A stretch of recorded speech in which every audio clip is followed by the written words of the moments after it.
Russia के पास ऐसी secret natural powers मौजूद है जिसके जरिए वो एक बार फिर से सुपर पावर बन सकता है। जहां अभी रशिया का एक बहुत बड़ा हिस्सा बर्फ से ढका हुआ है, वहीं दूसरी साइड से नेटो अलाइज ने इसके गिर्द घेरा तंग कर रखा है। अमेरिका के बाद दुनिया की सबसे बड़ी मिलिट्री पावर रखने वाले रशिया को कौन सी चीज सुपर पावर बनने से रोक रही है? वो सुपर पावर जिसका टाइटल अभी अमेरिका के पास है, वो रशिया के पास अनकरीब वापस आने वाला है। लेकिन सवाल ये है कि आखिर कैसे?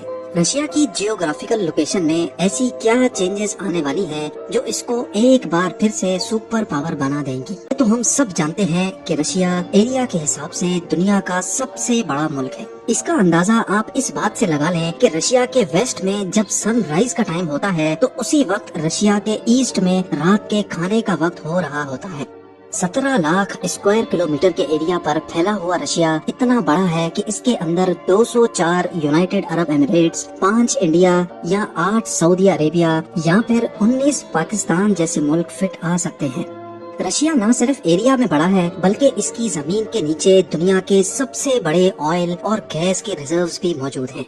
नेचुरल गैस रिजर्व्स में रशिया का पहला नंबर, जबकि ऑयल रिजर्व्स में रशिया 8वें नंबर पर आता है। 2021 के एक सर्वे के मुताबिक यूरोप के कई मुल्क ऐसे हैं जो पूरी तरह से रशिया की गैस पे डिपेंडेंट हैं, और अगर एवरेज निकाली जाए तो पूरे यूरोप में 40% गैस रशिया से ही जाती है। यानी अगर रशिया यूरोप को गैस देना बंद कर दे तो पूरे यूरोप की इकोनॉमी पर बहुत बुरा असर पड़ सकता है। सबसे बड़ी और नेचुरल रिसोर्सेज से माला माल जमीन होने के साथ साथ रशिया वीट का भी बहुत बड़ा एक्सपोर्टर है। पूरी दुनिया में वीट प्रोडक्ट्स का सबसे बड़ा हिस्सा रशिया से ही जाता है, यानी तकरीबन 18%। इन सब फायदों के साथ साथ रशिया की जियोग्राफी का एक बहुत बड़ा मसला भी है जो रशिया को मजीद ताकतवर होने से मुसलसल रोक रहा है। और वो मसला ये है कि रशिया का ज्यादातर हिस्सा इंतहाई सर्द मौसम की वजह से बिल्कुल बेकार पड़ा है। ये हिस्सा साइबेरिया में आता है जहाँ पूरे साल का एवरेज टेम्परेचर सिर्फ और सिर्फ 0.5 डिग्री सेल्सियस होता है। दुनिया का ठंडा तरीन शहर भी रशिया के इसी हिस्से में पाया जाता है जहाँ हैरानकुन तौर पे सर्दियों में टेम्परेचर -71 डिग्री सेल्सियस तक पहुँच जाता है। और इस शहर को हम ओइमियाकुन के नाम से पहचानते हैं। क्योंकि रशिया का बहुत बड़ा हिस्सा एक्सट्रीम वेदर कंडीशन से दो चार है, इसी वजह से एक तो रशिया की पॉपुलेशन एरिया के हिसाब से बहुत कम है, और दूसरा रशिया की टोटल आबादी का 75% हिस्सा सिर्फ रशिया के इस 20% हिस्से में रहता है। ये एक ऐसा मसला है जिस पर रशिया सदियों से काबू पाने की कोशिश कर रहा है, लेकिन ताहाल अभी तक नाकाम है। न सिर्फ रशिया की जमीन बल्कि इसकी कोस्ट लाइन भी अमेरिका की कोस्ट लाइन से काफी ज्यादा बड़ी है। रशिया की कोस्ट लाइन 37,650 किलोमीटर पर फैली हुई है, लेकिन यहाँ पर भी रशिया कई मसलों का शिकार है। असल में ये आर्कटिक ओशन है जो तकरीबन पूरा साल ही बर्फ बना होता है। यानी इतनी बड़ी कोस्ट लाइन होने के बावजूद भी ये रशिया के किसी काम की नहीं है। अब जाहिर है जिस मुल्क के पास जितना बड़ा समंदर होगा वो उतनी ज्यादा कंट्रीज के साथ ट्रेड कर सकेगा, और ज्यादा ट्रेड का मतलब है कि वो उतना ज्यादा पावरफुल भी बन सकेगा। क्योंकि आखिरकार समंदर ही वो जरिया है जिसके जरिए पूरी दुनिया में प्रोडक्ट्स इंतहाई कम कीमतों में पहुंचाई जा सकती हैं। बर्फ की वजह से यहाँ कार्गो शिप्स का चलना न सिर्फ मुश्किल होता है बल्कि ये काफी खतरनाक भी साबित हो सकता है। इतनी बड़ी कोस्ट लाइन होने के बावजूद भी रशिया बड़ी मुश्किलों से दूसरी कंट्रीज के साथ ट्रेड करता है। रशिया फिल वक्त अपनी पूरी कंट्री की ट्रेड सिर्फ इन 3 पोर्ट्स के जरिए करने पर मजबूर है। इनमें से एक रशिया के ईस्ट में वाक़े व्लादिवोस्टोक पोर्ट के नाम से जाना जाता है, जहां पानी कई महीनों तक बर्फ बना होता है। लेकिन जब गर्मियों के सीजन में यहां से ट्रेडिंग स्टार्ट होती है तो रशिया के बहरी जहाजों को जापान के इस कंट्रोल्ड समंदरों से होकर गुजरना पड़ता है। और जापान अमेरिका और नेटो का एक बहुत मजबूत अलाइड पार्टनर है। नेटो कई मुल्कों के दरमियान एक ऐसा इत्तेहाद है जो रशिया से बचने के लिए ही बनाया गया था। यानी अगर किसी भी नेटो कंट्री पर रशिया ने हमला करने की कोशिश की तो बाकी तमाम नेटो कंट्रीज मिलकर उसका साथ देंगी। दूसरी तरफ रशिया का सेंट पीटर्सबर्ग पोर्ट है, और यहाँ भी वही मसला है। साल में कई महीनों तक यहाँ बर्फ होती है और सीजन में बहरी जहाजों को उन तमाम मुल्कों के सामने से होकर गुजरना पड़ता है जो सब नेटो और अमेरिका के या तो मेंबर हैं या अलाइड पार्टनर। तीसरे नंबर पे बचता है नोवोरोसिस्क पोर्ट, जो रशिया के साउथ में वाक़ ब्लैक सी पे मौजूद है। यहाँ बर्फ का तो इतना बड़ा मसला नहीं, लेकिन बहरी जहाजों को टर्की के पास से इंतहाई तंग जगह से होकर गुजरना पड़ता है। यानी यहाँ भी रशिया को खुलकर ट्रेड करने की आज़ादी नहीं है। बेशक रशिया और टर्की के रिलेशंस अब काफी बेहतर हो चुके हैं, लेकिन टर्की बहरहाल है तो नेटो का ही मेंबर, यानी रशिया पर खतरे की तलवार यहाँ भी लटक रही होती है। कुल मिलाकर बात यह है कि इतनी बड़ी कोस्ट लाइन होने के बावजूद भी रशिया को ट्रेड करने के लिए इन पोर्ट्स पर पहले तो ठीक मौसम का इंतजार करना होता है और फिर अपने दुश्मन नेटो के पार्टनर्स के रहमो करम पर वहाँ से गुजरना होता है।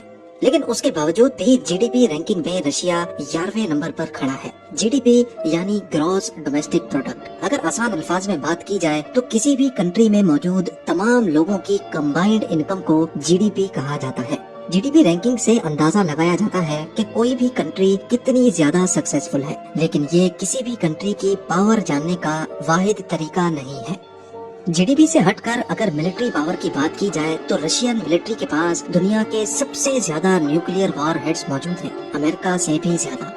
और अमेरिका के बाद रशियन मिलिट्री ही दुनिया की दूसरी ताकतवर आर्मी मानी जाती है। यहाँ पर भी रशिया अगर नंबर 1 पे नहीं है तो वो भी सिर्फ और सिर्फ अपने सर्द मौसम की वजह से।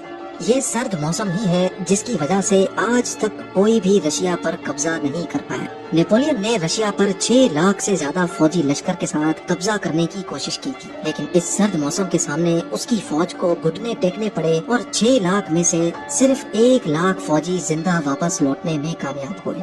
वर्ल्ड वॉर 2 में तो हिटलर ने 38 लाख फौजियों के साथ रशिया पर हमला किया था, लेकिन कब्जा करना तो दूर की बात, 10 लाख से भी ज्यादा जर्मन फौजी मारे गए और बाकी बचने वालों को रशियन आर्मी ने कैदी बना लिया। हिटलर को अपनी इस हार का इतना सदमा पहुंचा कि उसने सुसाइड कर लिया।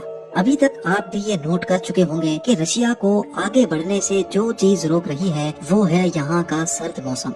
यानी अगर रशिया का सर्द मौसम रास्ते में न आए तो वो नॉर्थ पर मौजूद समंदर को ट्रेड के लिए इस्तेमाल करके और ज्यादा मजबूत बन सकता है। इसके अलावा रशिया के कई इलाके गोल्ड, यूरेनियम और डायमंड्स जैसे कीमती मिनरल से भरे हुए हैं, लेकिन सर्द मौसम की वजह से उनकी माइनिंग करना मुमकिन नहीं है। अगर ये सर्द मौसम ना हो तो इन तमाम मिनरल्स और मेटल्स को माइन करके रशिया कामयाबी की बुलंदियों तक पहुँच सकता है।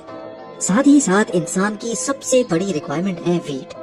जैसा कि आपने पहले भी जाना कि रशिया वीट का भी सबसे बड़ा एक्सपोर्टर है। रशिया जो अपनी सिर्फ 20% जमीन को इस्तेमाल करके दुनिया का सबसे बड़ा वीट एक्सपोर्टर बन सकता है, तो सोचें अगर वो अपनी 100% जमीन को इस्तेमाल करने के काबिल हो जाए तो वो क्या कुछ एक्सपोर्ट कर सकता है। और अगर ऐसा हो जाए तो जीडीपी रैंकिंग में अमेरिका को भी बहुत पीछे छोड़ सकता है। हैरत अंगेज तौर पे एक तरीका ऐसा जरूर है जिससे रशिया इस सर्द मौसम से छुटकारा पा सकता है, और वो है ग्लोबल वार्मिंग।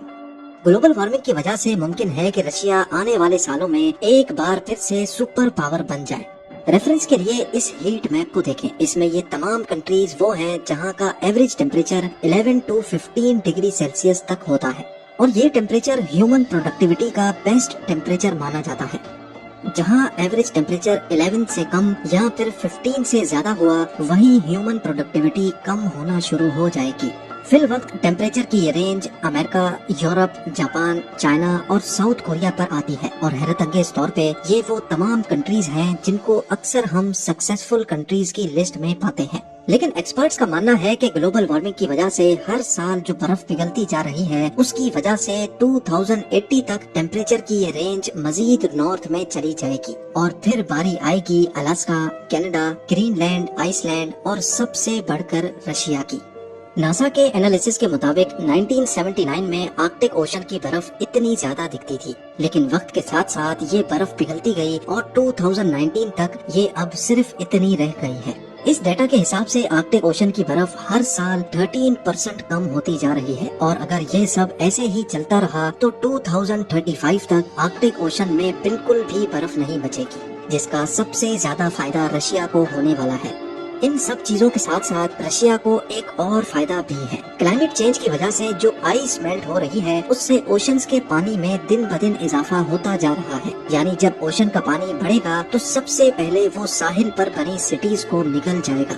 امریکہ جس کی تمام میجر سٹیز ساحل پہ بنی ہیں، اس کو آنے والے وقت میں کافی زیادہ تکلیف کا سامنا کرنا پڑ سکتا ہے، جس میں پورے کے پورے شہروں کو ایویکویٹ کرنا بھی شامل ہے، اور ظاہر ہے اس کام میں کروڑوں ڈالرز کا خرچہ بھی ہوگا۔ اس کے برعکس رشیا جس کی صرف 3 سٹیز اوشن فرنٹ پہ ہے اور باقی تمام میجر سٹیز سمندر سے کم از کم 600 کلومیٹر کے فاصلے پر ہے، اس چیز کا بھی رشیا کو آنے والے وقت میں ٹھیک ٹھاک فائدہ ہونے والا ہے۔ سوئز کینال ایجپٹ کا وہ سمندری راستہ ہے جو ایشیا کو یورپ سے جوڑتا ہے۔ صرف چائنا سے ہی نہیں بلکہ پورے ایشیا سے تمام شپس کو یورپ جانے کے لیے اسی سوئز کینال کا استعمال کرنا پڑتا ہے، جس کے لیے ویسلز ایجپٹ کی گورنمنٹ کو بھاری فیس بھی ادا کرتی ہے۔ ہر سال 20,000 کے قریب ویسلز یہ کینال استعمال کرتی ہے، اور ہر ایک ویسل ایجپٹ گورنمنٹ کو تقریباً $4 لاکھ کا ٹول ٹیکس پے کرتی ہے، یعنی سال کی 20,000 شپس کے ٹرانزٹ پر ایجپٹ گورنمنٹ کو $8 ارب ملتے ہیں۔ چائنا کے شنگھائی پورٹ سے یورپ میں روٹرڈیم پورٹ تک شپس کو 18,000 کلومیٹر کا فاصلہ اور 37 ڈیز لگ جاتے ہیں، لیکن آرکٹک اوشن میں برف پگھل جانے کے بعد شپس رشیا سے ہو کر گزریں گی، جو شنگھائی سے روٹرڈیم تک صرف 10,500 کلومیٹر اور 22 ڈیز کا سفر بنتا ہے۔ یعنی جہاں چائنیز کمپنیز کو لاکھوں ڈالر ٹرانسپورٹیشن کے بچیں گے، وہیں ظاہر ہے وہ رشیا کو اس کے کنٹرولڈ سمندر سے گزرنے کی بھاری ٹول فیس بھی پے کریں گے۔ ناظرین، ایگریکلچر سے لے کر نیچرل گیس تک اور قیمتی منرلز کی مائننگ سے لے کر رشیا میں پاپولیشن گروتھ تک، کلائمیٹ چینج کی وجہ سے تقریباً تمام سیکٹرز میں ہی رشیا کا پلڑا بھاری دکھ رہا ہے، اور اس کے کافی زیادہ چانسز ہیں کہ آنے والے 50 یا 60 سالوں کے بعد رشیا ایک بار پھر سے ورلڈ سپر پاور بن کر ابھرے گا۔